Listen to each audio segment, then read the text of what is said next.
Hello students, welcome to Losh English coaching classes. Today I am providing you Hindi explanation of lesson number 7. So these are the question answers. So let's start. Match the sentences under 1 with those under 2. बच्चों दो column में आपको sentences दिए हुए हैं 1 और 2 में, तो हमने आपके आंसर तैयार कर दिए हैं. So first answer is Jumman and Algu were best friends. Jumman और अलगू बेस्ट फ्रेंड्स थे. तो नंबर 2 में जो आंसर जा रहा है इसके साथ, in the absence of one another, एक दूसरे की अनुपस्थिति में took care of his family, वो एक दूसरे की फैमिली का ध्यान रखते थे. Number 2, Jumman's aunt transferred her property to him. Jumman की जो आंट थी उसने अपनी जो संपत्ति थी अपने भतीजे को ट्रांसफ़र कर दी थी. इसका आंसर आया ये, द कंडीशन वॉज दैट, उसने ये एक कंडीशन लगाई थी कि he would be responsible for her welfare, कि वो उसकी देखभाल के लिए उत्तरदायी होगा. Number 3,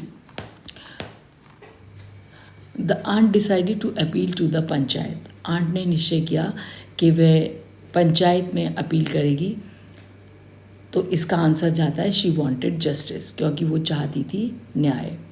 4th, Algu was unwilling to support the aunt. Algu जो था उसकी इच्छा नहीं थी कि वो अपनी आंट को सपोर्ट करे. इसका आंसर जाता है the bond of friendship between him and Jumman was very strong. क्योंकि जो बॉन्ड था फ्रेंडशिप का वो दोनों के बीच में बहुत ही स्ट्रॉन्ग था.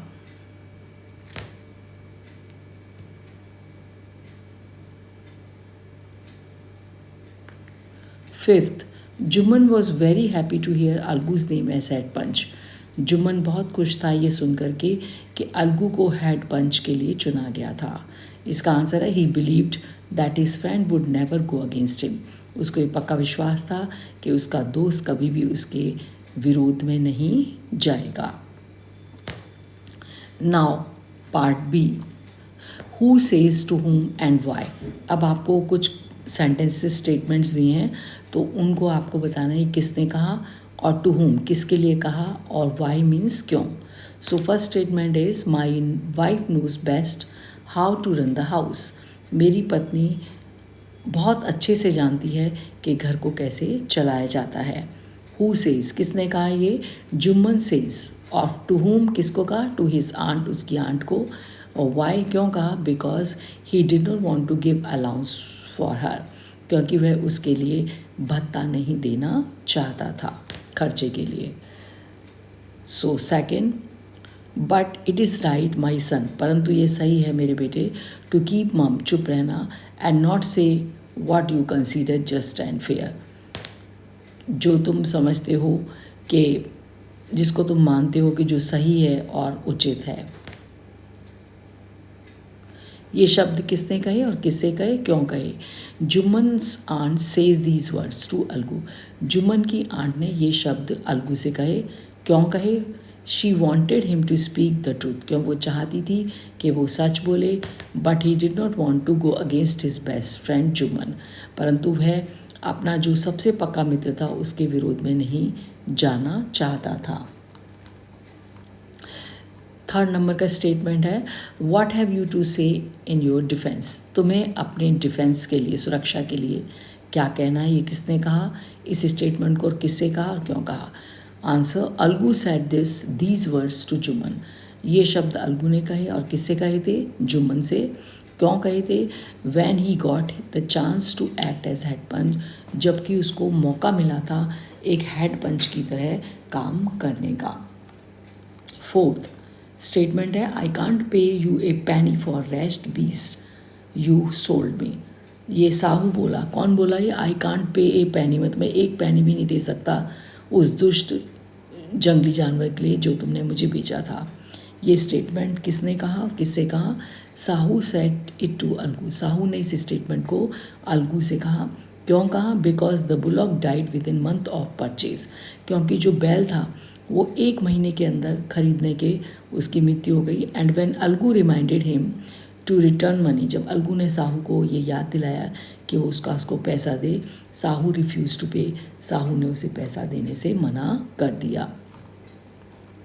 फिफ्थ स्टेटमेंट है विक्ट्री टू द पंचायत, विजय है पंचायत की, दिस इज जस्टिस, यही न्याय है। ये किसने कहा और किससे कहा और क्यों कहा? Answer, Algu said these words when Jumman gave justice to Algu. Algu ने ये शब्द कहे किससे? जुम्मन से, जब जुम्मन ने उसे न्याय दिया विदाउट कीपिंग एनी प्रेजुडिस, कोई भी पूर्व अवधारणा के बिना। Now next C, answer the following question. अब बच्चों आपको कुछ प्रश्न दिए हैं जिनके आंसर देने हैं। Number 1 question, then the situation change, तब परिस्थिति बदल गई। What is being refer to, ये किस संदर्भ में कहा गया है? Answer, then the situation change, ये जो सेंटेंस कहा गया है तब परिस्थिति बदल गई। The situation of aunt is being refer to, यहाँ पर किसकी स्थिति के बारे में बात किया गया बच्चों? आंट की स्थिति के बारे में। When aunt transferred her property, Jumman and his wife ignored her completely. जब आंट ने अपनी पूरी प्रॉपर्टी जो संपत्ति थी स्थानांतरित कर दी जुम्मन के नाम पर, तो उसकी वाइफ और जुम्मन ने उनको पर ध्यान देना पूरी तरीके से बंद कर दिया। बोथ बिकेम इनडिफरेंट, दोनों ही उनसे कैसे बन गए? उदासीन हो गए। They started to insult her for little food, और उन्होंने जो थोड़ा सा उसे भोजन देते थे उसके लिए उसकी बेइज्जती करना शुरू कर दिया। Question number 2, when Jumman's aunt realised that she was not welcome in the house, जब आंट ने ये महसूस किया कि उसका अब सम्मान नहीं था इस घर में, what arrangement did she suggest, तो उसने किस व्यवस्था के लिए सजेस्ट किया, सलाह दी? Answer, when it became clear to aunt, जब आंट को ये स्पष्ट हो गया that she was not wanted in their house, कि अब उसको इस घर में और ज़्यादा पसंद नहीं किया जा रहा था, then she raised her voice, तब उसने अपनी आवाज़ उठाई फॉर मंथली अलाउंस, मासिक भत्ते के लिए, to set up a separate kitchen, जिससे कि वो क्या कर सके, अपनी अलग से अपनी रसोई बना सके। Question number 3, what was the villagers statement when the aunt explained her case to them? जो what was villagers, ये जो villagers थे इनका जो रिएक्शन क्या था इसको बताएंगे आप। explain, the aunt explained her case to them, जब aunt ने उनको अपना जो मामला था वो बताया। Answer, when aunt explain her case to the villagers, जब आंट ने अपना जो केस था, मामला था, जो समझाया लोगों को गांव के, सम ऑफ देम शोड सिंपैथी, उनमें से कुछ ने तो बच्चों क्या दिखाई उसके साथ, सहानुभूति, एंड फ्यू एडवाइस, और कुछ ने उसे सलाह दी, टू कंप्रोमाइज़, कि वो उनके साथ समझौता कर ले, with her nephew and his wife, उसके जो भतीजा है उससे और उसकी पत्नी से। Question number 4, why was Jumman happy over Algu's nomination as head panch, Jumman क्यों खुश था अलगू के चुने जाने पर head panch? Answer, Jumman was happy over Algu's nomination as head panch, Jumman बहुत खुश था अलगू के चुनाव के लिए कि वो हेड पंच के रूप में चुना गया। As he was his best friend, क्योंकि वो उसका बहुत पक्का मित्र था। सो ही वॉज एश्योर्ड, वो आश्वस्त था, that his friend would take his favour, कि जो उसका फ्रेंड है वो उसका पक्ष लेगा। Question number 5, God lives in the heart of panch, भगवान पंच के हृदय में निवास करता है। The aunt said, what did this mean, aunt ने ये कहा, इसका क्या मतलब था? Answer, God lives in the heart of panch, के भगवान ईश्वर जो है पंच के हृदय में निवास करता है। So the panch would not suppress his conscious for the sake of friendship, तो इसलिए उन्होंने कहा क्योंकि जो पंच होगा वो कभी भी नहीं दबाएगा किसको, अपनी जो एक सही और गलत की जो सेंस है, किसके लिए, अपनी मित्रता के लिए। Next question number 6, what was Algu's verdict as head panch, Algu का जो फैसला था एक हेड पंच के रूप में वो क्या था? How did Jumman take it, और जुम्मन ने इसे कैसा लिया था? आंसर, अलगूज वर्डिंग के मामले को लेकर के जो फैसला था, वर्डिक्ट मीन्स फैसला। अलगू का जो दैट वो यह था, जुम्मन वुड पे ए मंथली अलाउंस, कि जुम्मन मासिक भत्ता देगा, और he would return her property, यदि ऐसा नहीं करेगा तो उसको उसकी प्रॉपर्टी जो संपत्ति है अपनी आंट की वो वापस करनी होगी। जुम्मन बिकेम अलगूज एनिमी, इस बात से जुम्मन क्या हो गया, अलगू का दुश्मन बन गया। And decided to take revenge after his verdict, और उसने ये निश्चय कर लिया कि वो उससे बदला लेगा, रिवेंज मीन्स बदला, आफ्टर हिज दिस वर्डिक्ट, इस फैसले के बाद। Question number 7, Algu found himself in A tight spot, Algu ने अपने आप को बड़ी कठिन स्थिति में पाया। व्हाट वाज हिज प्रॉब्लम, उसकी क्या समस्या थी। Answer, Algu found himself in tight spot, Algu ने अपने आप को बड़ी कठिन स्थिति में पाया क्योंकि वंस अलगू सो बुलाक टू समझू साहू, क्योंकि एक बार अलगू ने अपने जो बुलाक थे, बैल था, वो किसको भेज दिया, समझू साहू को बेच दिया। एंड ही हैड टू पे the money in A months time, और उसको साहू को 1 महीने के अंदर इसका पैसा चुकाना था। अनफॉर्चुनेटली, बदकिस्मत से, द बुलॉक डाइड, वो जो बैल था वो मर गया, विद इन 1 मंथ्स टाइम, 1 महीने के अंदर। साहू रिफ्यूज़ टू पे मनी, इसलिए साहू ने मना कर दिया कि वो उसका पैसा नहीं चुकाएगा।